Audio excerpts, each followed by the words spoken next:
My mom replaced me with my stepdad's kids at family gatherings. So I walked away and I am 27 years old and go by Andrew. This narrative chronicles my connection with my mom from great to nearly non-existent. I was a perfect son for a woman growing up. When I was 8, my parents split. Although I lived mostly with dad, weekends with mom were the best. We would hike, tinker around her house, and she would always tell me how proud she was. For this reason, what happened later on hurts greatly. Things started to change when I turned 13. Mom began courting Ethan, a man with 2 children, Michelle and Sam. Michelle was 10 years old. Sam was 12. I was first rather eager. More folks to hang about then? Incorrect. Everything changed when they moved in. Ethan left his job to, as I say, focus on the kids. Mom, who already worked her tail off, had to put in more overtime to pay the bills. She was hardly here at all suddenly. And when she was, Ethan and his children's happiness dominated everything. Though I tried to follow the flow, it was clear I belonged not to their tiny family. Dinner talks revolved mostly around Sam's soccer events and Michelle's dance performances. My achievements, such as winning an essay contest or earning straight A's, were little noticed. Vacations fit their schedules, and I began to feel like an afterthought. I recall one summer I wanted to see my grandparents, but Ethan suggested we attend a theme park as Michelle had never been to one. Guess whose plans were called off? High school was when things went from terrible to worse. Mom had been saving money for a college fund since I was small. Though it wasn't a full ride or anything, it was expected to be somewhat helpful. Then in my junior year, Dad informed me Sam's private school tuition had been paid for from funds. Ethan persuaded Mom that he needed a better environment because Sam was having trouble adjusting to public school. I didn't even hear from Mom, by the way. The news was broken by Dad. When I eventually faced Mom, she stated Sam needed it more, and we would work things out for my college. We didn't, with a hint of spoilers. Mom hardly helped. She always claimed she was broke. Dad ended up borrowing loans to support me. Mom missed my high school graduation about this time. That same day, Michelle participated in a dancing competition. Ethan persuaded her that her event was more significant. I recall not seeing her in the audience while seated in the auditorium studying it. She hardly called at all. And when she did, she seemed as though it was not really important. I had virtually ceased visiting Mom's place by the time I started college. Every time I went over, I felt like I was invading. Ethan would make these disparaging remarks about how so busy I was that I neglected time for family dinners. Naturally, the dinner still revolved mostly around Sam and Michelle. Every attempt I made to discuss my own life was dismissed. I once acknowledged finding difficulty in a demanding subject, and Ethan started talking about Sam's med school ambitions right away. It was as though I never really existed. I made attempts to correct things. I would suggest lunch with just Mom, but somehow Ethan and the kids usually ended up going along. Mom would tell me I was too sensitive or that I was misinterpreting things if I ever mentioned how alienated I felt. It was like pounding my head against a stone wall. Though it developed gradually, the bitterness finally struck me when I considered how many promises Mom had violated. Though her actions stated otherwise, she used to assure me I was her first concern. Ethan made sure I understood my place in their family, that of the outside observer looking in. I received a generic gift card one Christmas when Michelle and Sam were getting these thoughtful customized gifts. Though I tried to ignore it, it stung. I stopped trying finally as well. Every contact with Mom seemed like a reminder that Ethan's children were more vital than me. She seemed to overlook how far I would grow. Or if she did, she didn't seem to care enough to act about it. Our relationship was barely hanging by a thread when I graduated from college. Looking back, losing my relationship with my mom wasn't the toughest thing. She was beginning to see nothing wrong about the way things had gone. Though her behavior obviously suggested otherwise, she really felt she was being fair. Ethan, also, always made sure I understood exactly where I belonged in their family, on the outside observing in. My contact with Mom had dropped to the sporadic text or holiday card following college. Still, I clung to this small shard of optimism that things would turn around. That hope suffered much when I learned from pictures on social media about her 50th birthday celebration. It was more than just a laid-back supper or whatever. It was this grand, lavish celebration with decorations, cuisine, and what appeared to be a live band. Along with a lot of extended family, Ethan, Michelle, and Sam were there. Who else wasn't? To find out why I hadn't been invited, I phoned Mom. She dismissed it at first, believing it had to be a mistake. Then she blamed Ethan, saying he had taken care of the guest list and must have overlooked including me. Forgotten. Right. The images spun a different narrative. Every element of that celebration screamed carefully planned. Yet her own kid hadn't made the cut somehow. She promised to make it up to me. But, shockingly, I never heard from her following that. Not long thereafter, Michelle became engaged. And speculate on how I learned about her engagement party? Once more, on social media. I didn't even give Mom a call this time. It felt intentional at this point since I knew the drill. She would pretend Ethan had arranged it and forgotten me, claiming it was a small gathering. I lacked the strength though to approach her. Realizing I had been kicked from the family group chat delivered the last blow. I only realized as a cousin brought up a family cookout I knew nothing about. I checked, and my phone showed the chat gone. When I approached my cousin about it, she appeared somewhat awkward, saying something about how Ethan had most likely cleaned the chat to help it be more under control. From then on, I learned about family occasions either from social media posts or secondhand. Seeing how unhappy I was, my father urged me to confront it head-on rather than allowing the bitterness to fester. Though I wasn't convinced it would help, I resolved to give it one more attempt. Unannounced, one Saturday, I drove to Mom's place. Ethan at the door responded. He seemed startled and remarked it wasn't a good time as they were in the middle of something. I could hear people and laughter from the backyard. Still another event I hadn't been invited to. He invited me nowhere at all. A few days later, my cousin told me Mom had purchased Sam a brand new automobile for his birthday. The same woman who had claimed financial difficulties while I was in college could hardly help with my tuition. The automobile was a sparkling new SUV. The kind you might find a parent giving a child as a prize for something significant. To get through college, I had been working part-time jobs and borrowing money. Around this time, I began therapy since I felt as though I was carrying an intolerable weight. My therapist guided me in separating a lot of the uncertainty and hurt I had been experiencing. Mom's actions were clearly not random. They were a pattern. Every choice she made seemed to put Ethan and his children first, while I was at most an afterthought. Mom turned it around on me when I at last plucked up the bravery to contact her and face her about everything. She stated I was blowing everything out of proportion and jealous of Michelle and Sam. It resembled talking to a wall. She didn't pay attention to any of the particular instances I presented, that of missing my graduation or the college fund. Rather, she discounted my worries as my being too sensitive. A few close pals I vented to were all on my side. Mom's behavior was inappropriate. They agreed. And they urged me to establish limits. I started considering what that would look like for the first time. Thanksgiving counted as the last straw. Mom spent it with Ethan's extended family, and once more I wasn't invited. She apologized weekly by text when I brought it up, saying she hadn't understood I would feel excluded. With her, it was a pattern. Speaking the very minimum to keep things calm, but never really trying to improve. Ethan phoned me a few days later. He thought I was treating Mom unfairly and openly accused me of stressing their family out. That call had almost ridiculous chutzpah. He obviously only wanted me to quit rocking the boat. He was not interested in solving anything. It dawned on me at that. Every effort I had taken to mend the connection had been one-sided. Rebuilding what we had lost did not appeal to Mom. The dynamic as it was made her comfortable, and I was the only one battling to alter it. It was draining. I stopped being able to do it. I chose to totally back off. I reminded myself I wouldn't get in touch once again until she proved she was ready to meet me midway. I began first paying more attention to my own mental health than to trying to hang on to a relationship that obviously didn't matter to her. I told Mom straight out that I wouldn't participate unless she really tried to have me included in her family after resolving to distance myself from her. I was simply seeking the same fundamental respect and acknowledgement Michelle and Sam received without issue. I wasn't asking for much. I emailed her outlining this, and days extended into weeks, then months. She stopped entirely from getting in touch. It first seemed like a relief. There was no more half-hearted apology or contemptuous justification. But the silence became intolerable with time.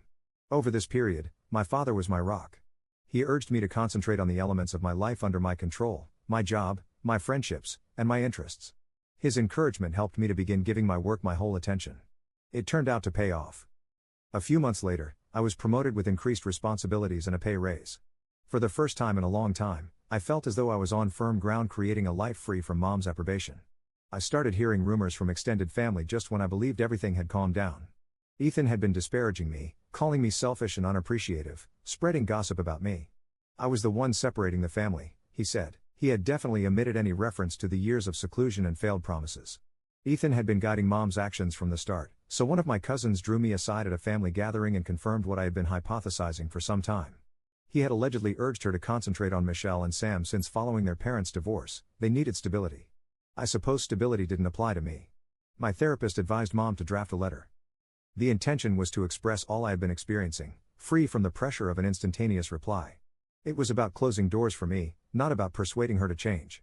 I poured my heart into the letter, listing every occasion I felt passed over and replaced. I didn't forward it straight away as I finished. Not sure whether I would ever. A few weeks later, my mailbox turned over a wedding invitation. Michelle sent it. Just the conventional card with the date, time, and venue. The envelope lacked even a personal note. It seemed like a secondary concern, like someone realized they needed to invite me last minute to prevent looking awful. I resolved not to go. I knew it would simply be another occasion when I would feel like an alien. Refusing the invite set off another drama cycle. Mom called me, charging me with being conceited and petty. She demanded that I go to the wedding to keep the peace and said it wasn't fair to Michelle to drag our issues into her special day. It was the same script she'd used for years. Everything was about keeping Ethan and his kids happy, no matter how much it cost me. Not out of spite, but more because I felt unwelcome. I told her I wasn't attending the wedding. She didn't appreciate it. Once Ethan started using social media, things got more intense. He didn't specifically identify me, but it was clear who he was referring to when he tweeted this protracted passive-aggressive tirade about unappreciative family members unable to put aside their egos for one day. While several extended relatives responded to agree with him, a few messaged me personally to express their support. One uncle told me he respected my self-awareness in refusing to let Ethan's pranks rule me. During this period, I relied mostly on my therapist and friends. They reminded me that even if it offended some, I was right to create limitations. Their encouragement enabled me to keep to my choice in the face of Mom's guilt-tripping and internet drama. Then arrived the flash of insight. I came to see I was done putting up with emotional manipulation and contempt. For those who obviously didn't regard me, I wasn't going to keep stooping over backwards. So be it if Mom and Ethan chose to cast me as the villain. I was not going to squander any more effort to show them my value. Not out of wrath, but more because I had to speak my piece once and for once. I began getting ready for a last confrontation. This time, it was about finding closure and at last closing this chapter behind me, not about saving the relationship. I thought it was time to meet with Mom personally, but without Ethan lurking about. I wanted to arrange everything. I wanted to get it all off my chest rather than try to mend it. I phoned her and said that we meet in a neutral venue, a cafe not far from her place. She consented, but I could tell she wasn't exactly delighted about it. I never wasted any time when we got together. I began with the most obvious problems, the years of exclusion, the unfulfilled promises, the ongoing preference toward Ethan's children. I didn't hold back, going over every instance that had wounded me. From skipping my graduation to her spending my college budget for Michelle's fancy school, I compiled everything. Mom sat there silently. But as I spoke, her attitude changed from uncomfortable to defensive. She slumped back in her chair and stated she'd done her best when I finished. She claimed it was more about ensuring Michelle and Sam felt supported than about substituting me, saying Ethan encouraged her to give his children top priority since they needed stability following the divorce. She blamed him for some of the choices. She brushed aside my observation that her decisions had rocked my life, claiming I had my father to lean on. That's when I started talking about the money. Years later, I questioned her about how she explained using my college funds for Michelle's tuition and then purchasing her a brand new car. Her justification was she considered me better off with my father managing my bills. Saying I was smart and hardworking and would figure things out, she added she expected I wouldn't miss the money. Her easy dismissal of it as if it were no great issue astounded me. Ethan turned up before I could say anything else. He strolled right to our table and sat down, so he had to have known about the meeting. He began berating me for being unappreciative and self-serving without pausing. He asserted I was trying to guilt-trip Mom and attacking her. His swooping in to shape the story and make himself the victim followed the same pattern I had witnessed for years. By then, I had had enough. Rising, I collected my belongings and said to them both, I was done. I was not going to sit there and let Ethan spin the discussion into another pity party for him and his children. Mom called after me, but I continued on walking. I was not going to commit more of my time or energy to them. A few days later, I began receiving notes from relatives. A few of them had heard about the meeting and contacted me to provide their support. A few even expressed regret for not intervening sooner, acknowledging they had seen how I was treated but not wanting to become involved. It was mixed feelings. Although some confirmation felt good, it also made clear how long I'd been coping with this by myself. Then Mom sent me an SMS ultimatum. She advised me to accept the family as it is or run the danger of being cut off totally. It stung. Not surprising, but still stung. I didn't reply. I decided instead to go no contact with her totally. I banned Ethan's number as well as Michelle's and Sam's. Drama and backtracking were not something I wanted any longer. Ethan could not, of course, leave it alone. He started posting more on social media, leaving vague remarks regarding entitled family members who don't know how to let go of the past. Some extended family members joined in liking and remarking in agreement, but others messaged me privately to indicate they were on my side. I turned aside everything of it. Engaging would just give him more gasoline. My therapist and friends started to be my lifeline in the meantime. They reminded me that severing links was more of a means of self-preservation than of selfishness. I began once more paying close attention to my job and developed a new passion for photography. It developed into a means of focusing my efforts towards something artistic and rewarding. My therapist noted my development in one of our sessions of treatment. She noted that establishing limits, even difficult ones, is evidence of development. I felt, for the first time in years, that I was writing my own tale rather than allowing Mom and Ethan to write it. A few weeks later, I at last chose to forward the letter I had penned to Mom. It was not about peacemaking. I knew the ship had passed. The letter served as my means of closing the chapter and of stating everything I needed to without anticipating a reply. I sent it and turned around, not looking. That letter signaled the end of my emotional participation in the relationship. Now I was not expecting an apology or hoping for change. Whether with or without my mom, I was ready to go forth. I didn't expect a sincere response or any kind of spectacular gestures once I wrote that letter to Mom. Deep down, though, some part of me felt I may at least get a text, an apology, something. Nothing surfaced. Days stretched into weeks. And the quiet simply confirmed what I already knew. She was not going to change. The absence of a reply confirmed my choice to proceed forward. I began by totally severing relationships. Ethan, Michelle, and Sam were unfriendly and blocked on all social media. Their posts did not appeal to me, and I wanted no one else snooping on mine. Not long after, I learned of Ethan's response. The irony wasn't lost on me when extended family members began contacting me to let me know he was enraged, calling me immature and accusing me of trying to erase the family. That same man had been excluding me for years. Not long after, Mom tried to moderate. She messaged me not to reconcile, but rather chastised me for producing unnecessary drama by blocking her husband and stepchildren. She said it was rude and charged me with making everyone's life more difficult. I answered with a brief strong response, underlining once more that I had no desire in keeping ties with those who treated me less than family. I left it at that. Her only reply was a nebulous remark on how I would regret cutting ties someday. Unbelievably, a couple of uncles and aunts contacted me personally to show their support. They assured me they knew why I had removed myself and even expressed their own annoyance with Ethan's actions over the years. One uncle stated he hadn't wanted to get involved even though he'd always felt Ethan had an agenda to drive me out. Their letters provided a little solace, a reminder that not every member of the family considered me as the villain Ethan was depicting. I turned myself into my work in the meantime. Although the earlier promotion had come with extra obligations, I discovered that focusing on my work was a nice diversion. My work was not overlooked. My supervisor began to acknowledge me, and a few months later, I was assigned the lead on a significant project. Having something in my life totally mine, apart from the drama involving Mom's relatives, felt fantastic. I got in touch with several cousins I hadn't spoken to in years around this period. As it happened, I was not the only one having problems with Ethan. One cousin described feeling excluded from family functions, and another informed me about Ethan's spreading of rumors about him following a small argument. Bonding over our common annoyances drew us closer and seemed like I was reclaiming a piece of the family I had feared I had lost. Ethan, of course, never let up.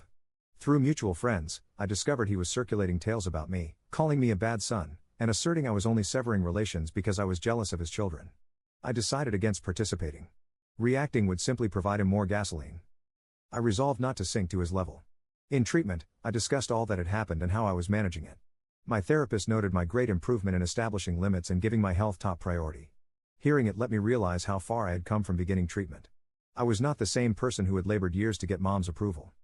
At last, I was treating myself first. Over all of this, my father remained a continual source of inspiration. He told me one evening of his pride in my development and fortitude.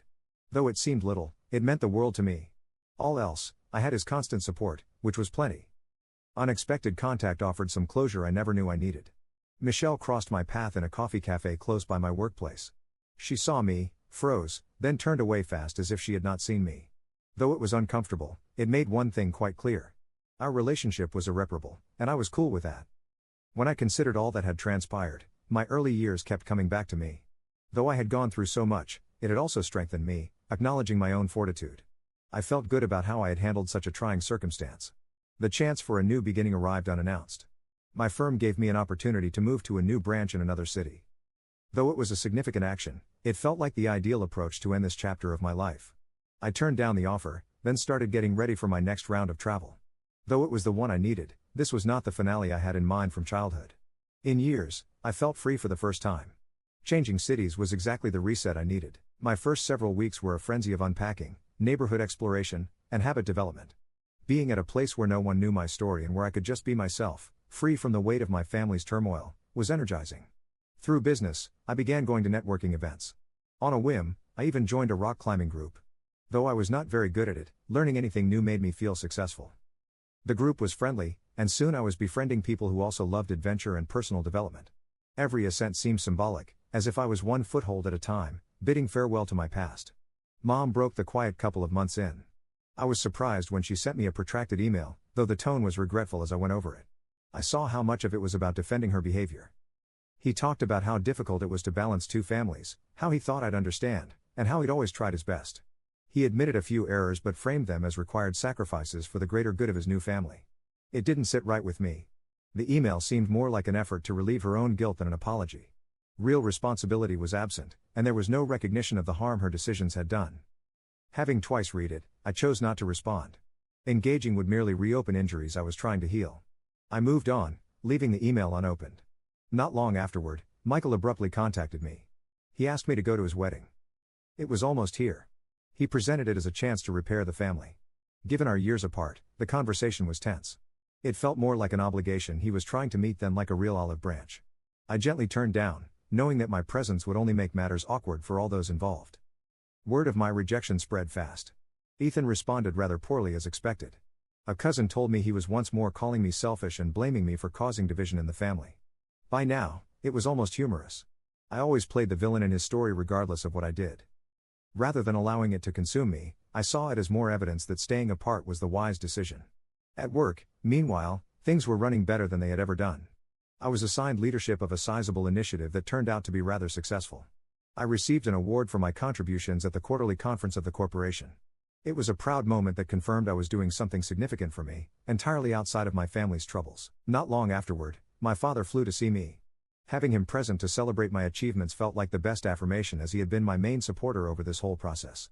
Over the weekend, we explored the city, tried new eateries, and reminisced over the distance traveled. He reminded me I was thriving, not merely existing. My therapist asked me during one of our sessions whether I would not require frequent visits going forward. He noted how much I had developed in controlling my feelings and establishing reasonable limitations. It seemed like a turning point, evidence that I was really headed forward. Knowing I could always return if necessary, I chose to pause therapy. During my path toward closure, I gave a local charity an old souvenir from my mom. I had kept this little sentimental object for years, but letting it go felt significant, as if I were shedding the last bit of emotional weight connected to our connection. In a sense, I hadn't anticipated. It was liberating. One of Ethan's cousins sent an unannounced note. They said several members of the family had noticed Ethan's manipulation for years and were sorry for not backing me earlier. They said they wanted me to know I wasn't alone, but they hadn't spoken up since they didn't want to start strife. Though it seemed little, hearing someone else affirm my experience meant a lot.